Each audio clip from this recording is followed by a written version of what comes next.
It is now revealed. We have made initial contacts to try and sign Victor Osimhen this summer. Today, my friends, I'm here to discuss all the breaking news from last night, as well as discussing Pochettino's post-match press conference thoughts after our 5-0 battering and humbling of West Ham this afternoon. So my friends, I hope you guys enjoyed today's video. Don't forget to watch the big match review breakdown on today's epic win. And of course, hit that like button to show your love. Let's get straight into things now, and let's discuss some of the key points from the post-match press conference. Pochettino was a very happy man. He kept saying he was so pleased and happy because the team showed the same feeling after our win against Tottenham on Thursday. Pochettino asked the team to keep that momentum. The players did that, and he said the players deserve big credit to play again with the same capacity after a few days at the same level. That is the big key thing, because if you want to be a team that doesn't even challenge for that Champions League spots but starts to challenge for the league, even in moments of fatigue or anything, this is the consistent high level of performance that is expected and demanded if you hope to win anything. So it's a nice positive sign of progression. But to continue on, Poch spoke about the improvements in the team's development, highlighting Noni's assists to Nico Jackson for the 4th goal. Yeah, it's a very simple action, but throughout this season, how many simple actions has this team consistently messed up, prioritizing the individual over the team collective? Nico said after the game that he always expected his friend Noni Madueke to find him, and again, these are some of the intangibles that go into forming and fostering this team spirit and this team understanding on the field. Those relationships that go on behind the scenes. And Poch said that this is a great example of the development. He was pleased by that. And these are the results we're now seeing after 1 month, 6 months, and even 1 year. But to continue on down this path, why is our mentality so different? Poch said for those who know football, the process to build is one of the hardest things to do in football, because you need to manage every single player, their dynamics, their situations. They need to then trust you, trust your coaching staff, trust your methodology. You have to build those relationships, and then you need to identify the needs of these players as well too. The process just takes a lot of time. Even more time, Poch said, considering the amount of injuries that the team has suffered time and time again. And I think this explains why we've seen Pochettino try so many different approaches and ways of playing, because of the players he has left at his disposal, as well as still trying to figure out and understand how to get the best out of the team. But hopefully we are seeing these positive signs, because again, he was asked about the role of Cucurella. Now, I wish that there was a bit more context that he could provide, but essentially, he said that at the moment there had to be a tactical evolution in the team now that Enzo Fernandez is not involved. And I have to say, now that we're seeing this 3-2-2-3 structure, I really think this formation complements the strategy and the system that Pochettino is actually putting out there. I think we look even more effective out wide. I think the underlaps and overlaps are causing so many issues now for opposition teams, because we always have an extra player now to drag them apart, and we just look a lot more comfortable in terms of players understanding what they have to do, when and where. But obviously, to end things, my friends, the big key talking point on all our minds: are we doing enough now to secure a European spot for next season? And naturally, Pochettino kept things coy. You don't want to put too much pressure on the team right now, but all he said was this team needs to be ready for Saturday. That's where the initial focus must be set now, because we can't be feeling good about ourselves, because we've consistently had little mini periods of success, and then the mentality, the focus, everything drops down, and we've dropped so many points against teams this season we should have beaten. So listen, we got Forest and a few other smaller games coming up, but we can't be getting complacent with that, and let's hope we can secure it now, because essentially, if we win our remaining games, the highest we could finish in the league now would be 5th spot.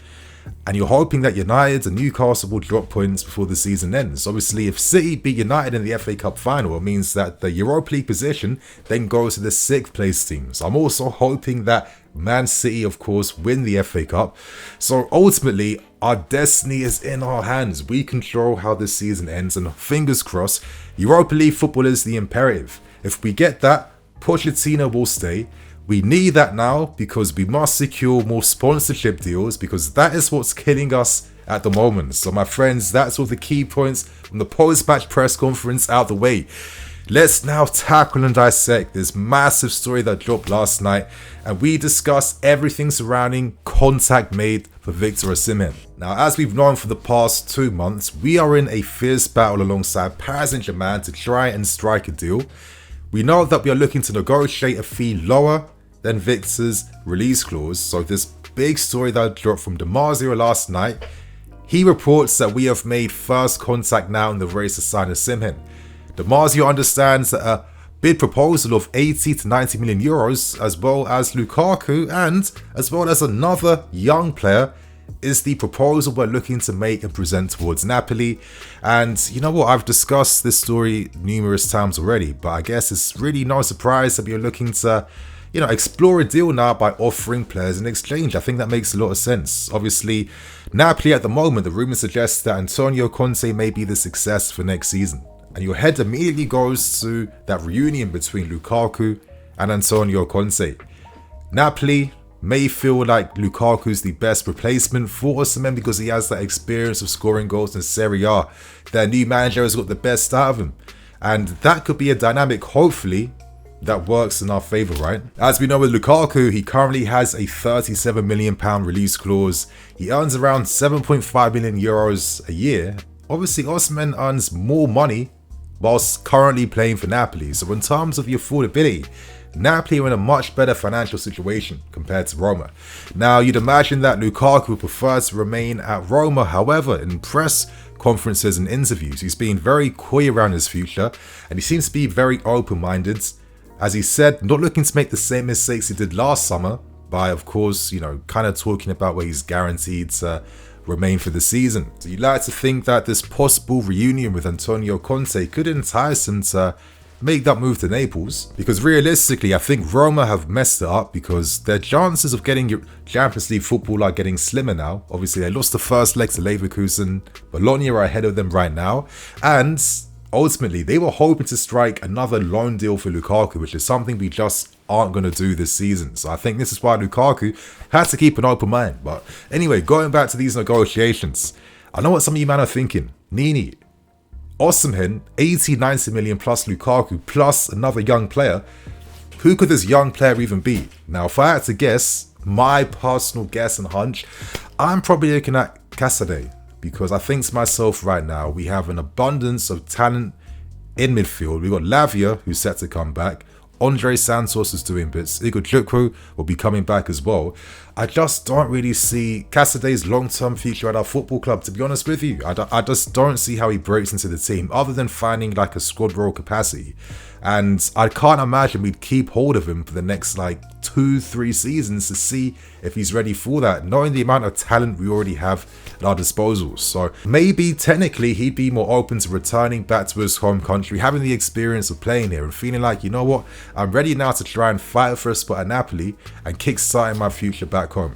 That wouldn't surprise me, but here's how I kind of see it from a transfer point of view. I feel like if Lukaku is offered plus money, I think that offer would be 90 million plus Lukaku. But I feel like if we had to offer Casadei on top of Lukaku, then I think we'd offer 80 million euros to strike it.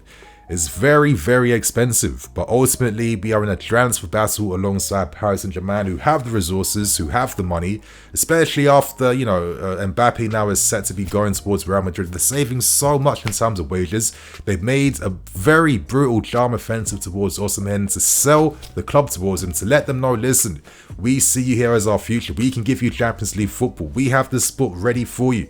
They see him as their marquee signing. So it does tell you that Osimhen's going to cost quite a lot of money, irrespective of his form this season, and irrespective of the fact that you don't have to activate his full release clause. So hopefully offering Lukaku could really entice Napoli, but then they may decide, well, we like other targets like Santiago Jimenez, or we like Jonathan David. So it's still not set in stone, and this is why contact is now being made, because if anything, it's a positive sign of the type of assertiveness we're looking to show now in the market. We don't want to be in a situation where a striker comes in during the opening weeks of the season. You want him there during the beginning of pre-season to get used to the team, used to ideas. We've been speaking to Victor for over a year right now. He knows that we want him. We've had John Obi Mikel, Didier Drogba sell the club to him, and it does feel like Osimhen preferably wants to come to the Premier League and wants to play for us to kickstart his legacy. So these are positive signs. Let's see what happens. But you know what, before I end things, I want to discuss a few more things. You guys know that I like to be a bit of like a devil's advocate, because I just like to have good conversation, and I like you guys to get involved. And I feel like this is why I get so many comments, because you know, maybe I say something, you think about something a certain way, and I think it just keeps the conversation going, right? But are we making the right decision to spend so much on Victor? Now here's my devil's advocate argument, and that argument is, would we be a better team if the goals are spread across different positions? I think this season you could argue we're seeing small little signs, right? You're seeing the goal impact of Cole Palmer, which has taken us all by surprise. Nicholas Jackson today has now made that 16 goals this season. Looking at Madueke, that's showing more goal threat. We've seen the midfields add more goals in 2024 compared to 2023. And on top of that, you're thinking to yourself, listen, Christo Nkunku, someone that has regularly been getting 20 plus goals minimum a season, hasn't even been available for nearly like 90% of this season. If he was, how many goals is he adding to this team? How many assists is he adding? And then you can go into even greater detail. What about the benefits you then receive from a fully fit Reece James, etc, etc. Instead of hypothetically spending all that money on Victor Osimhen, would the team maybe be better if that money was invested on signing like a top class left winger that can also add and contribute to goals scored and assists being made? Again, it's my devil's advocate argument, because I think we're seeing good development signs of this team. I think most of these young guys are having a stronger end to the season compared to their start of this season. And I think Nico Jackson is a prime example of this. I think in his first season to have all of these goals be non-penalty goals. And on top of that, you're seeing his level of overall performance in terms of how he's able to run the channels, in terms of how he's a very difficult striker for the top defenders to contain. We've seen his games versus Liverpool. We've seen his games versus Man City. Even Arsenal, he showed his threat. Spurs, he's shown that he's got the possibilities and the future to become a big name striker and a big game striker. Not many strikers have the technical capacities that Nicholas Jackson already has. And imagine if Osimhen had the same technique, dribbling threat, first touch, and just that type of it's lazy, but that X factor, the unpredictability in his game. You're looking at like one of the like elite like generational strikers of his generation, right? But equally at the same time, to be devil's advocate, maybe Osimhen is what this team needs, because he's one of the best box threat strikers in the world. Yes, he relies upon service, but Victor Osimhen isn't someone that stands in the box and waits for balls to come to him. He makes his goals by the timing of his runs, especially those back post runs, some of the best in the world, you know? He makes his goals happen because of his unrelentingness inside the box. He would add a new dimension to this team in terms of a world-class aerial threat. And think about how this could impact the team, because now we're not just relying on playing these low-driven crosses inside the box or crosses below people's hips. We now can play a variety of different balls that we aren't able to, because we have that world-class presence inside the box attacking these headers. How many goals could you get from set pieces or in big moments? You know, it's a new dimension that also gets opened up. What if the plan is to maybe move Nicholas Jackson to the left wing, where he'll have dual roles, playing up front and playing on the left wing? Is that direction we could possibly look to go in? That could be quite interesting. Now, Victor still has a very strong season, even though he's had a lot of these small niggling injuries. I guess if there was one criticism I would say it's been his big game records, but a lot of times it's just been the timing of these big games where he hasn't necessarily been at his best. Normally, Napoli as a team have also been bad, and strikers, listen, strikers aren't going to single-handedly turn things around for you by receiving the ball on the halfway line, beating 5 players and then blasting it top ins. It doesn't work like that. They are service reliant to a degree, right? But Victor brings those scoring credentials alongside those intangibles, like his big game mentality, you know, his ability to ruffle defenses. You know, defenders don't like playing up against him. You know, that counter-attacking threat he brings with his pace, his bravery inside the box. He'll attempt balls and things in game that most strikers and most players just wouldn't. His pressing from the front, his ability to galvanize his teammates, to take the pressure off them as well too. Maybe we should be thinking about how Victor could play alongside your Nikos and Kos, and how his threat up front, spearheading the attack, could maybe be the final jigsaw piece that unlocks the entirety of this team's potential because of the other facets he's now bringing to this team that we don't currently possess. Maybe that's our way of seeing things, because we've been very unrelenting with our pursuits of Victor, and Victor's been proving himself now in 3 big leagues, you know, in Germany, in France, and obviously in Italy as well, where his goal spearheaded Napoli to their first Scudetto in God knows how long. You're not doing that by accident. Yes, you can argue, is he as clinical with that amount of money? But I think realistically, you know, most strikers, there aren't many strikers that exist now that have this like clinical factor in the game that us fans are thinking is just like the normality. It don't really exist. I think the last striker that really gave me that feeling was Benzema, like a few seasons back when he was in his absolute peak and prime. But I think right now we're in the next generation of great forwards, and we have to realize Osimhen has not even peaked yet. Osimhen is pre-peaking. We could be signing Victor in his best years, but he'll become a better player, playing alongside a team that's ever growing, ever expanding, and ever improving, and seeing what he could do with guys like Nkunku, Palmer, Madueke, Enzo, etc., etc. Reece James crosses inside the box of Victor. I mean, how many goals is that going to be bringing guaranteed a season just from that, right? So, you know what? I'm not of this belief that Victor's a waste of money. I think this guy can definitely bring something to this team. But it also makes you think, well, what if that money was invested elsewhere?